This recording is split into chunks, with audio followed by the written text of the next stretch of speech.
Hi friends, ഞാൻ ഇന്ന് ചെയ്യാൻ പോകുന്നത് അവോക്കാഡോ ഫ്രൂട്ട് കൊണ്ടൊരു ഒരട്ടിയാണ്. ഇതിനെ ബട്ടർ ഫ്രൂട്ട് എന്നും വെണ്ണപ്പഴം എന്നൊക്കെ പറയാറുണ്ട്. ആദ്യം നമുക്ക് ഫ്രൂട്ട് രണ്ടായിട്ട് കട്ട് ചെയ്ത ശേഷം ഉള്ളിലെ സീഡ് എടുത്ത് മാറ്റണം. അതിനുശേഷം ഒരു കരണ്ടി ഉപയോഗിച്ച് ഉൾഭാഗമെല്ലാം നമുക്ക് ഒരു പാത്രത്തിലേക്ക് മാറ്റാം. ഇപ്പം ഞാൻ പഴത്തിൻ്റെ അകഭാഗമെല്ലാം എടുത്തിട്ടുണ്ട്. ഇനി നമുക്ക് ഇവയൊന്ന് നന്നായിട്ട് കുഴച്ചെടുക്കണം. നല്ല പഴുത്ത പഴമാണെങ്കിൽ നമുക്ക് കൈകൊണ്ട് തന്നെ ഉടച്ചെടുക്കാവുന്നതാണ്. പറ്റിയില്ലെങ്കിൽ മിക്സിയിലിട്ടൊന്ന് അടിച്ചെടുക്കാവുന്നതുമാണ്.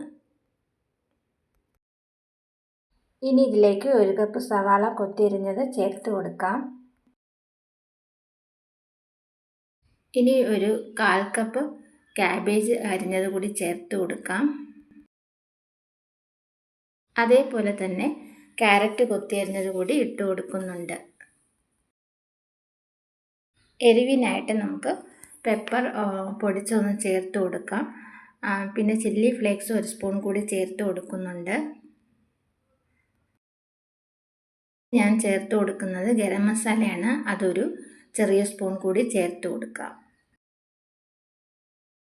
ഇനി കുറച്ച് ഉപ്പിട്ട ശേഷം നമുക്ക് ഇതെല്ലാം കൂടി നന്നായിട്ടൊന്ന് മിക്സ് ചെയ്തെടുക്കണം. ഇത് വളരെ ടേസ്റ്റി ആയിട്ടുള്ളൊരു റെസിപ്പിയാണ്.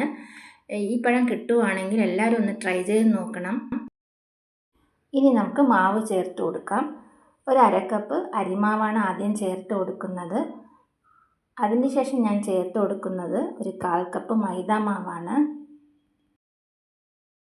2 മാവും കൂടെ മിക്സ് ചെയ്ത് നമുക്ക് വീണ്ടും ഒന്ന് നന്നായിട്ടൊന്ന് കുഴച്ചെടുക്കണം.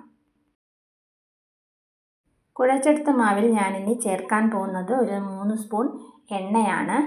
എണ്ണ ഒഴിച്ചൊന്ന് വീണ്ടും ഒന്ന് കുഴച്ചെടുക്കണം. അതിനുശേഷം നമുക്കൊരു 15 മിനിറ്റ് മാറ്റി വയ്ക്കാം. ഇങ്ങനെ ചെയ്യുമ്പോൾ ഒരട്ടി നല്ല സോഫ്റ്റായിട്ട് കിട്ടുന്നതാണ്. ഇനി ഒരു പാൻ ചൂടാവാൻ വെക്കുന്നുണ്ട്. അതിലേക്ക് നമുക്ക് ഒരു ഉരുള മാവ് എടുത്ത് വെച്ച ശേഷം കൈകൊണ്ട് തന്നെ പരത്തി കൊടുക്കാം. എല്ലാം നന്നായിട്ട് പരത്തിയ ശേഷം നമുക്ക് 1-2 സ്പൂൺ എണ്ണ ഒഴിച്ചു കൊടുക്കാം. എണ്ണയോ നെയ്യോ ഏത് വേണമെങ്കിലും ചേർത്ത് കൊടുക്കാം. ഇത് വളരെയധികം രുചികരമായ ഒരു റെസിപ്പിയാണ്. നമുക്ക് സ്നാക്സ് ആയിട്ടോ അല്ലെങ്കിൽ ബ്രേക്ക്ഫാസ്റ്റ് ആയിട്ടോ കഴിക്കാവുന്നതാണ്. എരിവ് ചേർത്തിരിക്കുന്നതിനാൽ നമുക്കിപ്പോൾ സൈഡ് ഡിഷിൻ്റെ ആവശ്യമൊന്നുമില്ല. അങ്ങനെ ആവശ്യമുണ്ടെങ്കിൽ ചമ്മന്തിയോ ടൊമാറ്റോ സോസോ വെച്ചൊക്കെ കഴിക്കാം.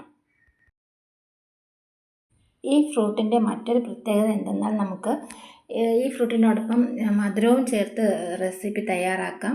എരിവ് ചേർത്തും തയ്യാറാക്കാൻ പറ്റിയ ഒരു ഫ്രൂട്ടാണിത്. അങ്ങനെ തിരിച്ചും മറിച്ചും ഇട്ട് നമുക്ക് എല്ലാ മാവും ഒരട്ടി ചെയ്തെടുക്കാം. ഇപ്പോൾ നമ്മുടെ അവോക്കാഡോ ഒരട്ടി റെഡി ആയിട്ടുണ്ട്. വളരെ നല്ല രുചികരമായ ഒരു റെസിപ്പിയാണ്. തീർച്ചയായിട്ടും എല്ലാവരും ഒന്ന് ട്രൈ ചെയ്ത് നോക്കണം. വീഡിയോ ഇഷ്ടമായ ലൈക്ക്, ഷെയർ ആൻഡ് സബ്സ്ക്രൈബ് ചെയ്യുക. അതുപോലെ നിങ്ങളുടെ കമൻസും എന്നെ അറിയിക്കുക.